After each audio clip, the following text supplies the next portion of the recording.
whatever. However it is how it's gonna be. Hello, long time no talk. Again, I decided I want different earrings. Okay, I am back again with my February wrap-up. Once again, not a lot of content on account of the old second job. So I don't have too terribly much to say in terms of like intro, I guess.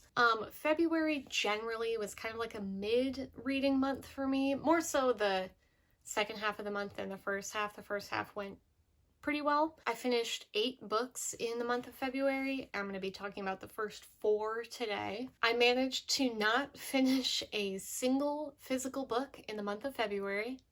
Awesome. However, in the evenings at my second job, I usually have a couple hours over the course of the week that there are no customers, so it's earbuds in audiobook time, so I have quite a few audiobooks for this month. That plus the amount of extra driving that I'm doing for this part-time job, I'm getting a lot of audiobook time in, so good and bad, I suppose. All right, without any more fuss, let's get into the books. So, the first book I finished in February was Mickey 7 by Edward Ashton. One day, like so many of us, I'm scrolling on Twitter and all the talk is about how Bong Joon-ho has found his next project, and I was like, sick. And it was like, oh, it's gonna star Robert Pattinson. I was like, sick? And they're like, oh, it's an adaptation of this forthcoming sci-fi novel. And I was like, sick. So, wow, that's a lot of things that I like all together. So for this one, I did read the e-arc on NetGalley. This book has a kind of a difficult premise to explain. So Mickey, the main character, is what's called an expendable on this expedition to colonize this ice planet. So basically what he does is he does all of the like deadly work on the mission. Is just done by this one guy. So he's signed on, he gets crushed, he gets exposed to deadly amounts of radiation. They test stuff on him in like a lab setting, and so on, etc.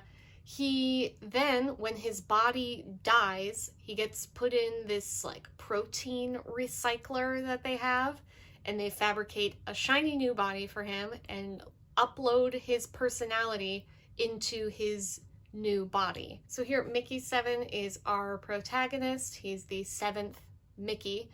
The problem being that Mickey 7 has fallen down a hole. They're like, well, it's too dangerous for our ship to try to retrieve your body, so have fun dying in this hole. We're gonna go home and make Mickey 8. Be blessed.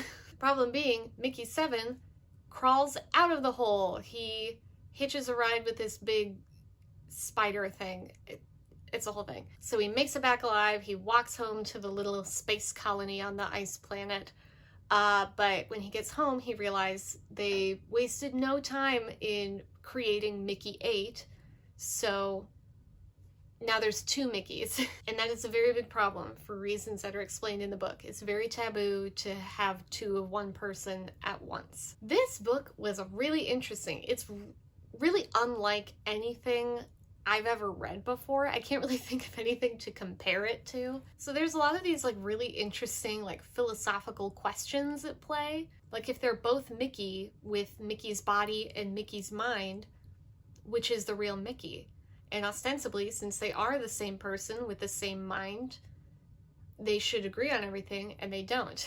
They have differing opinions on things. They're not really sure how they're supposed to treat each other. Like, how do you behave around yourself? Something else that gets brought up a lot in this book is the Ship of Theseus paradox. So is this really the Ship of Theseus? Is this really Mickey? Are they both the Ship of Theseus? Really interesting. Most of the time, the like surface level plot of this is pretty straightforward. There are 2 of someone when there's only supposed to be 1. So a lot of it is just kind of logistical issues that they have. A lot of it's just about like hiding and splitting rations and splitting work duties. So it really is just kind of like a logistical problem more than anything. But those like philosophical bits and like questioning the ethics of the expendables overall are super interesting. That's something that's, you know, peppered throughout the whole book. So TBD on this movie. There's been no other news besides it might exist at some point.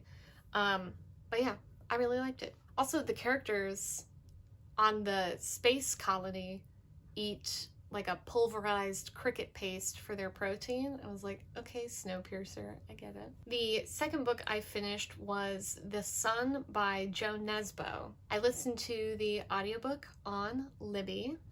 Joe Nesbo is a very, very well-known Norwegian detective crime thriller author. In this book, there is a man named Sonny Loftus. I'm sorry. And he has been in prison for basically his whole adult life, and he's kind of this scapegoat for hire. So he will take the fall for your crimes in exchange for a very cushy life in prison and as much heroin as his heart desires, basically. When he was a kid, Sonny's dad was an Oslo cop who was exposed for basically just being very crooked, and when he was exposed, he had killed himself over the scandal. But now Sonny, an adult in prison, finds out some new information about his dad and this conspiracy he was wrapped up in, and kind of not everything is what it seemed. So Sonny breaks out of prison and he wants revenge. Now, not only is he being pursued by the law in the form of the other main character, who is this like seasoned Oslo detective named Simon, but there's this very mysterious figure known only as the Twin, who is also after Sonny. So, complete honesty, this is not a book I ever would have picked up just on its own. I don't read a lot of detective fiction or like police procedurals. However, as with so many things in this life, it's being adapted into a mini-series. But it's going to be an HBO limited series starring Jake Gyllenhaal, directed by Denis Villeneuve. So I will be reading this book. I will be watching this show. The last time Jake Gyllenhaal and Denis Villeneuve collaborated was on the movie Prisoners, which is excellent. So I thought I would give this a stab. Like I said before, since I don't usually read like crime procedural detective novels, I didn't really get into the first like third of this or so. I just thought it was really dry and just not to my interest. However, as the plot moves along, it becomes less of this like, by the numbers procedural and much more of this like kind of cat and mouse across the city of Oslo between Sonny and Simon. And it really, really drew me in. And reading it, probably a combination of Joe Nesbo's writing and the translation by Charlotte Barsland, it was just it flowed so well, and it was just really, really engrossing and really readable. There's also this like romantic subplot in this book that I was not expecting, but I found myself like surprisingly invested in, which who knew? So yeah, overall, this was a really pleasant surprise, and I really did like this book. And Denis is coming to TV. The God. I don't know if the show's been filmed yet, because if they're shooting Dune 2 over the summer, it might be a minute. I don't know. Dune 2 is a priority. The Sun comes right after that. The third book I finished was Artificial Condition by Martha Wells. I listened to the audiobook on Hoopla. This book is the second installment in the Murderbot Diaries series, the first one being All Systems Red, which I read a couple months ago and I really enjoyed. This series tells the story of a security unit cyborg. It's sci-fi, if I didn't make that clear. And he's basically hacked himself and given himself free will, which he mostly uses to like watch TV and observe humans who he finds just completely bewildering. Also in this book, Murderbot makes a friend, kind of a friend. The friend's name is Art, who is a shipboard computer. Art standing for asshole, what is it? Asshole research transport or something like that.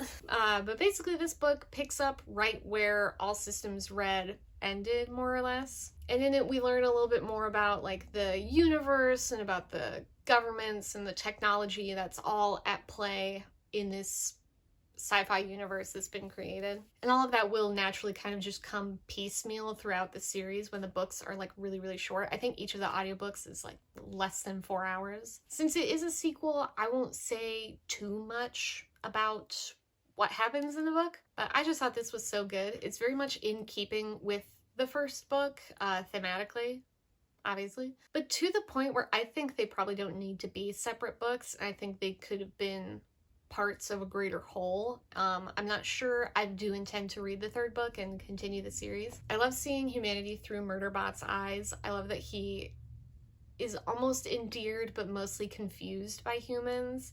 I love that, like, kind of bit by bit, Murderbot himself is becoming a little more human and a little more, more having more of a sense of self with each installment. So yeah, that was really fun. I had a great time reading it. The fourth book that I finished in February, and the last one I'm going to talk about today, was The End of Getting Lost by Robin Kerman. It's a kind of thriller. I read the e-arc courtesy of NetGalley. It did come out February 15th, so I actually read it after it came out. Oops. So it's set in the 90s, and there's this young American couple who have just gotten married, and they're doing kind of a long haul, months-long honeymoon in Europe. While they're on their honeymoon, she has a bad fall, she has a head injury, and she has some memory loss. So at the start of the book, she's like mostly recovered, she's healthy, she's well enough that they're back continuing their honeymoon, they're still traveling around Europe. However, she doesn't really have functionally any memory from the last year. And as they're going about their honeymoon, she gets the sense that there's something her husband isn't telling her. Again, say it with me now, I picked it up because it's gonna be a movie. It's supposed to star Margaret Qualley and Paul Mescal, and it's going to be directed by Deniz Gamze Arguvan, who is a Turkish director who directed Mustang, which is an incredible movie. So, promising. Across the board, promising. The first half of this book was super interesting and really did draw me in. I thought it was really neat. With this pitch, you would kind of expect everything to be from the wife's point of view. The wife's name is Gina. But actually half of it is from the husband's point of view as well. So it's both of them, which was kind of unexpected. His name is Duncan. Gina and Duncan, I believe. So that's something that's both really interesting about this book and kind of its fatal flaw a little bit, which brings me to what I kind of disliked about this book. This book wants so badly for the tension to come from that very basic, like, what does Duncan know that Gina doesn't? And it does for the first half of this book until we're told basically straight out, this is what Duncan knows that Gina doesn't. And you're like, oh, okay. And the rest of the book is them like dashing around Europe. Like, we need a hotel, taxi, train. Like, it's just kind of a getting point A to point B a lot of the time. You know, the second half, I didn't love, but it was the ending that I really didn't care for. Vague spoilers, I'm not just gonna like say exactly what happened. I just thought it was kind of annoying and cliche, and also it hadn't really been foreshadowed, or at least not that I noticed, which generally if a twist ending isn't something that I see coming, I like that. But this was just kind of like, oh, that's feels a little out of nowhere, because we've been like inside these characters' points of view for the whole book, and it was just like, oh yeah, you've been lied to. And I'm like, oh, sick, thank you. I also felt a little sexist, but I don't want to get into all of that. It's just like, yeah, bitches be crazy. I'm like, cool, love it. Also, before I finish talking about this book, this is a nitpick, but it did really, really annoy me.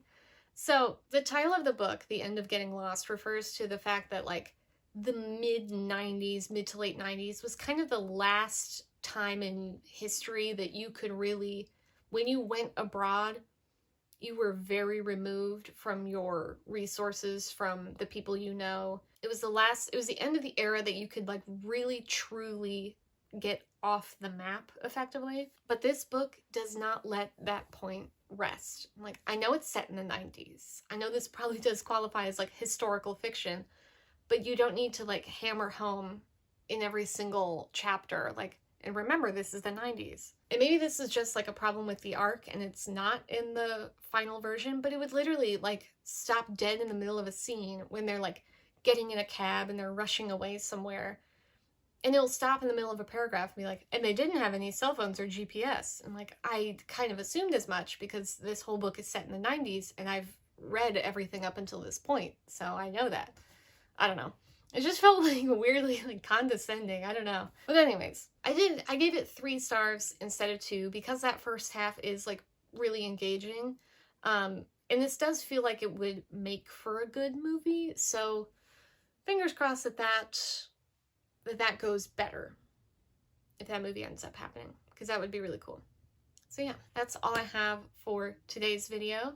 Like I said, I'm working so much and I'm so sleepy that we're kind of in bare bones mode where I'm probably just going to be doing wrap-ups for a little while. I would love to get back in with the anticipated adaptations videos because I love making those even though literally no one watches them.